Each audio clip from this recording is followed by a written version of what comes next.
Ya, misteri kasus pembunuhan Vina dan Eki terus bergulir. Untuk membahasnya, kami telah terhubung melalui sambungan Zoom dengan kuasa hukum Peggy, Pak Deddy Purwanto, dan juga mantan Kabar Reskrim Polri, Pak Ito Sumardi. Selamat sore, Pak Ito dan juga Pak Deddy. Selamat sore, Sabar. Pak Deddy, saya ingat Pak Deddy dulu. Pak Deddy, ini rencananya hari ini adik dari Peggy diperiksa oleh kepolisian. Tapi saya ingin tahu saat ini bagaimana kepastian hal tersebut, lalu bagaimana juga dengan kondisi Peggy yang Anda ketahui saat ini, karena memang beredar juga terkait bahwa informasi atau isu bahwa dia akan dipindah ke Nusa Kambangan lah seperti itu. Silakan Pak Deddy. Selamat sore Bang Samuel. Terkait masalah Robi ya Peggy yang saya di Polda, kuasa hukum kita ya, sebagai kuasa hukum Peggy, ini kan sudah jelas saksi-saksi yang kita hadirkan di Polda, yang kemarin juga 3 orang sudah diperiksa, dan sekarang nanti Robi yang akan diperiksa nanti akan didampingi oleh tim kuasa hukum kita ya. Pastiannya itu panggilannya kapan nanti, tim kuasa hukum nanti yang akan mendampingi di sana. Ya. Terkait keadaannya si Peggy, kita belum bisa menjenguk Peggy ya. Jadi rencananya memang hari ini, karena jadwalnya itu kan Selasa sama Kamis ya, kita belum bisa meluncur karena jadwal untuk ke Polda tertunda tanggal 5, Pak. Jadi belum bisa ke sana. Oke, terkait dengan 2 saksi tambahan, itu seperti apa tadi Pak Deddy informasinya? 2 saksi tambahan itu kan untuk menguatkan alibinya si Peggy. Jadi memang di saat itu ya 2 orang itu yang sudah pulang lebih dulu dan si Peggy-nya masih ada di Bandung, itu untuk menguatkan bahwa keberadaannya si Peggy memang di Bandung karena dia juga pulangnya lebih begitu, Bang. Baik. Pak Ito terkait dengan perkembangan atau perjalanan kasus Vina, terlebih tentang banyaknya informasi terkait dengan ramainya isu salah tangkap, terlebih juga dengan penghapusan DPO. Pak Ito melihatnya seperti apa, Pak? Iya, baik. Yang pertama, kita tentunya perlu bersama ya, kesepakatan bersama bahwa saat ini sedang berlangsung proses penyidikan ya. Dengan tersangka saudara Peggy. Nah, kalau namanya statusnya tersangka, tentunya saudara Peggy memiliki hak untuk sebagai orang yang belum bersalah ya, atau azas praduga tak bersalah harus dikedepankan. Nah, kemudian kan penangkapan atau penahanan saudara Peggy ini kan didasarkan kepada 2 alat bukti yang cukup yang dianggap penyidik adalah merupakan dasar dari penahanan saudara Peggy. Kemudian saudara Peggy kan tentunya memiliki alibi.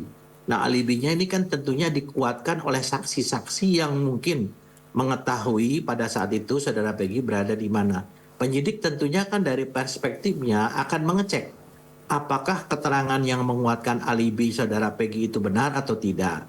Nah, tentunya ini kan kita juga tidak bisa mengatakan siapa yang benar, siapa yang salah. Penyidik pun juga kan di sini menetapkan saudara Peggy sebagai tersangka karena ada keyakinan bahwa saudara Peggy ini memenuhi unsur-unsur ataupun bukti-bukti yang telah diperoleh oleh penyidik ya. Saya yakin penyidik saat ini sudah punya. Nah, oleh karena itu mau berapapun juga saksi yang diajukan, tentunya ini adalah untuk kepentingan membuktikan alibi saudara Peggy. Dan pasti penyidik akan melihat siapa saksi-saksi yang memang betul-betul bisa memperkuat alibi saudara Peggy, atau mungkin alibinya saudara Peggy itu ternyata tidak terkait atau lemah daripada keterangan saksi-saksi. Kan sebagaimana ahli sosiologi forensik ya mengatakan bahwa ingatan seseorang itu setelah 8 tahun itu kan sudah terdistorsi ya. Saya juga tidak mengatakan saksinya itu tidak benar. Jadi saya kira dalam proses penyidikan ini apa yang dilakukan penyidik memberikan kesempatan kepada saudara Peggy untuk menghadirkan saksi-saksi yang meringankan, itulah merupakan salah satu proses dalam penyidikan. Demikian Mas Samuel. Oke, Pak Ito, kan ini kan sekarang semua mata tertuju kepada Polda Jawa Barat, terlebih ke proses penyidikan dalam kasus ini. Kasus ini mencuat setelah 8 tahun. Kalau tadi Farhad Abbas mengatakan bahwa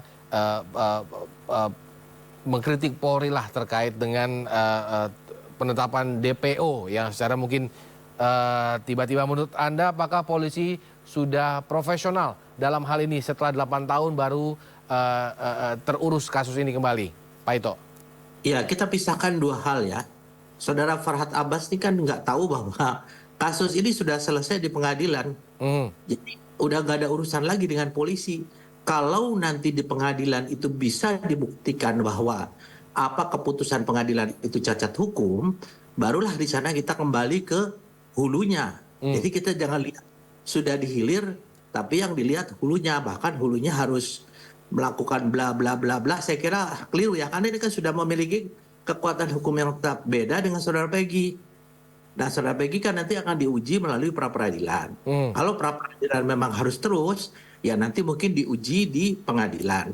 Di sana nanti peran daripada para penasihat hukum untuk meyakinkan hakim apakah saudara Peggy itu tidak bersalah. Tapi hakim pun juga tentunya berdasarkan fakta-fakta atau dua alat bukti yang sah atau dengan keyakinan hakim ya, sesuai dengan pasal 183 KUHP, itu hakim juga tidak boleh memutuskan tindak seorang itu bersalah kalau tidak ada dua alat bukti yang sah. Nah, ini nanti keyakinan hakim inilah yang diuji berdasarkan argumentasi para penasihat hukum. Kita tidak bisa selama yang bersangkutan belum didakwa atau dipidana, maka tentunya yang bersangkutan ini masih memiliki hak dengan azas praduga tidak bersalah. Kita bisa mengatakan Peggy saat ini adalah ya belum tentu dia seorang pelaku, atau nanti setelah ada keputusan hakim menentukan apakah dia seorang pelaku atau tidak. Demikian kira-kira dalam proses hukum. Jadi yang dikatakan oleh saudara Farhad Abbas itu, dia kembali ya bahwa ini kan kasusnya sudah selesai ya. Sudah selesai yang 8 orang itu. Jadi kalau mau dikembalikan harus kepada polisi, harus begini, tidak profesional, saya kira sangat keliru ya. Karena kan kalau polisi tidak profesional pasti jaksa juga tidak mau menuntut, apalagi hakim memutuskan. Karena ini kan menyangkut masa depan seseorang ya, yang istilahnya remaja kemudian dijatuhi hukuman maksimal. Nah, ini tentunya kenapa hakim itu bisa memutuskan hukuman seumur hidup dari tingkat negeri kemudian tinggi sampai dengan Mahkamah Agung, yang saya dengar juga sampai dengan gerasi. Nah, saya kira kan ya kita tidak lihat kepada hulunya lagi. Kalau untuk masalah Peggy, saya tidak terlalu banyak komentar ya, kemungkinan kalau dikatakan ada salah tangkap dan lain sebagainya. Marilah kita tunggu dengan ujian yang di pra-peradilan ataupun nanti kalau memang harus diteruskan di pengadilan. Saya yakin bahwa hukum di negara kita ini masih ada ya, dan hakim-hakim juga masih memiliki hati nurani. Baik, demikian. Baik. Pak Dedi ini kan ada informasi atau mungkin statement dari Saka yang mengatakan bahwa Peggy Setiawan yang saat ini ditangkap bukanlah orang yang, atau berbeda dengan foto yang ditanyakan ke Saka waktu ditahan. Menurut Pak Dedi seperti apa? Kalau saya menilai kesaksian Saka yang kemarin statementnya ya, sebelum Peggy tertangkap, bukan sudah ada tugas polisian yang datang menunjukkan 3 foto Pak si C ya, tetapi tidak ada yang mengarah bahwa ada salah satu fotonya itu adalah Peggy Setiawan. Nah, kalau memang kesaksiannya benar, tinggal kita uji ya. Tetapi ya di sini ada konsekuensi ya. Kesaksian Saka itu berarti kan harus di-compare nih foto-fotonya ya. Kenapa? Kalau foto 3 DPO itu tidak ada tercantum fotonya si Peggy Setiawan yang sekarang ditetapkan jadi tersangka. Lalu apa sih sebetulnya motifnya polisi sampai menangkap Peggy ya? Apalagi di dalam putusan pengadilan kan 3 DPO ya, jelas sudah inkrah. 3 DPO hilang 2. Ini terjadi contempt of court ya. Ini bahaya sekali kalau terjadi contempt of court yang 2 itu dihilangkan, tinggal 1 meruncuknya ini. Kalau misalnya barang buktinya kurang ya, lalu barang bukti apa nih yang mengarah kepada tindakan Peggy melakukan tindak pembunuhan? Di situ kan ada uji ya, ada uji, tinggal sidik jari kita uji alat apa yang untuk menyebabkan si 2 orang itu korban meninggal. Kemarin press conference itu kan polisi hanya mencari bukti-bukti tambahan pendukung saja, dokumen pendukung. Yang mengarah kepada tindakannya si Peggy ini apa ya yang bisa dibuktikan dari polisi gitu kan? ditambah lagi dengan kesaksian Saka kemarin. Lah itulah yang terjadi adanya sebuah misteri ya di sini. Ini memang harus dikuak kita itu. Harus terbuka. Itu. Oke, Pak Dedi, terkait juga dengan viralnya rekaman CCTV di media sosial, memang itu belum bisa dibenarkan keasliannya, tapi menurut Pak Dedi, apakah hal tersebut akan digunakan atau mungkin akan diuji terlebih lagi terkait keasliannya seperti itu, Pak Dedi? Iya, kalau CCTV yang beredar sekarang ini kan memang harus diuji, ya diuji forensik bahwa CCTV itu memang benar. Karena dari 2016 itu kan sudah gamblang. Di pengadilan pun CCTV itu tidak dihadirkan, tidak dibuka, dan statementnya itu bahwa CCTV-nya itu gelap, tidak ada memiliki ahli untuk membuka data di CCTV itu. Saya kira itu suatu hal yang mustahil. Indonesia itu polisi sudah memiliki alat canggih, lie detector pun punya, apalagi tim IT-nya juga punya, tim cybernya juga punya. Apakah tidak mungkin ya polisi itu tidak bisa membuka dan menghadirkan CCTV petunjuk di pengadilan saat itu? Kan jelas di situ. Itu kan yang sekarang beredar juga harus diuji kebenarannya, apakah benar ini rekaman asli atau tidak, karena banyak pakar yang meragukan itu gitu loh. Baik. Walaupun itu penting. Baik. Pak Ito terkait tadi dengan statement Pak Dedi, misalkan terkait dengan statement Saka yang memang mengatakan bahwa dia sempat ditunjukkan foto Peggy Setiawan, namun mengatakan bukan itu pelakunya menurut dia. Lalu juga Pak Ito juga sempat mengatakan bahwa jika memang tidak bisa membuktikan keterangannya, Saka pun bisa dijerat Undang-Undang ITE. Seperti apa, Pak Ito? Ya, pertama saya luruskan dulu ya, Saudara Dedi, ini penasihat hukum, yang contempt of court itu adalah penghinaan terhadap pengadilan yang dilakukan misalnya dalam satu proses. Itu juga sama dengan contempt of parliament kalau orang menghina pada saat dipanggil di DPR. Ya, jadi apa yang dilakukan oleh polisi saat ini adalah merupakan pemeriksaan terhadap Saudara Peggy terkait dengan kasus yang dulu ya, yang terdahulu. Kita harus ingat bahwa terdahulu itu DPO yang disebutkan itu sama sekali tidak menunjukkan adanya sketsa wajah dan ada foto. Nah, kalau misalnya kemudian yang Peggy ini ditunjukkan kepada Saka berbeda, kan Saka juga nggak kenal itu Peggy atau enggak kan? Ya pasti yang bisa dipakai adalah menurut Saka orang itu berbeda dengan yang ditunjukkan polisi. Kecuali kalau Saka mengatakan itu bukan si Peggy, berarti Saka tahu dong Peggy di mana, Peggy seperti apa. Kan logiknya gitu ya. Kemudian yang kedua, saya kira yang dikatakan tadi CCTV harus diingat bahwa penghentian penyidikan SP3 saja bisa dibuka kalau ada novum baru. Kemudian PK juga bisa dilaksanakan kalau ada novum baru. Nah, tentunya mungkin polisi dari berdasarkan ada yang mengirim entah siapa CCTV itu, kemudian sekarang sedang dianalisa secara digital forensik, itu nanti akan menjadi novum baru untuk kasusnya Peggy Setiawan. Jadi bukan berarti pada saat dulu tidak dipakai, sekarang dipakai, itu sesuatu yang tidak boleh, kan namanya novum baru. Sama juga dengan pengacaranya Peggy ya, kalau memang pengacaranya Saka, kalau memang ada novum baru, silakan bisa diteruskan untuk PK. Ya nanti PK terserah hakim bisa atau tidak. Nah, ini juga menjawab Saudara Farhad tadi, kalau memang nanti hakim memutuskan bahwa ternyata dari PK ini diterima bahwa Saka itu adalah tidak bersalah.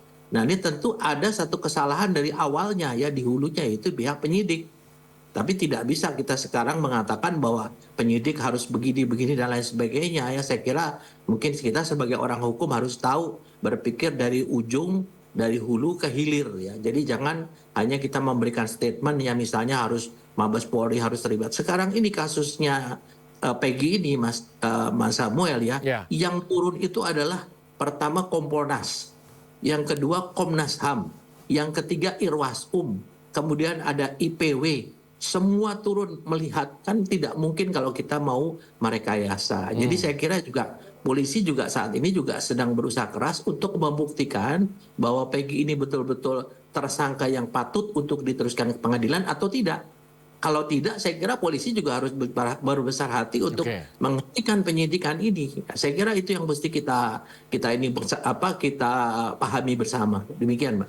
Baik, Pak Ito, tapi sebelumnya saya ingin bertanya, apakah selama ini atau mungkin ketika sepengetahuan Pak itu apakah pernah Polri atau kepolisian salah tangkap Pak sampai sudah ke fase ini seperti itu? Meskipun mungkin belum P21 ya? Ya, ada. Saya kira ada ya. Kasus saya kan 18 tahun di reserse. Ya. Jadi ada orang mengatakan kenapa baru 8 tahun? Mungkin masyarakat sendiri perlu tahu bahwa seorang penyidik itu, mungkin ini Mas Dedi juga tahu, seorang penyidik itu baru menyelesaikan satu kasus, belum selesai udah harus menyelesaikan kasus lain, ditambah lagi kasus lain yang tentunya tidak bisa dia hanya fokus satu kasus. Nah ini yang mengatakan, yang terus terang aja permasalahan adalah di keterbatasan sumber daya manusia yang terutama penyidik di Polri. Bahkan kadang-kadang kita mengambil anggota lain dari fungsi lain yang memang memiliki latar belakang reserse untuk bisa mengungkap satu kasus. Jadi memang kasus ini menjadi viral karena ada film yang tentunya saya juga tidak mengatakan bahwa tugas penyidik itu memang sudah sempurna, tidak. Ada kekurangannya. Ya tapi kan kalau dari 8 tersangka termasuk Saka itu kan sudah sampai di hilir ya, sudah sudah di ujung tinggal nunggu PK. Nah, kita tunggu PK lah nanti yang disampaikan oleh Farhad Abbas ya. Baik.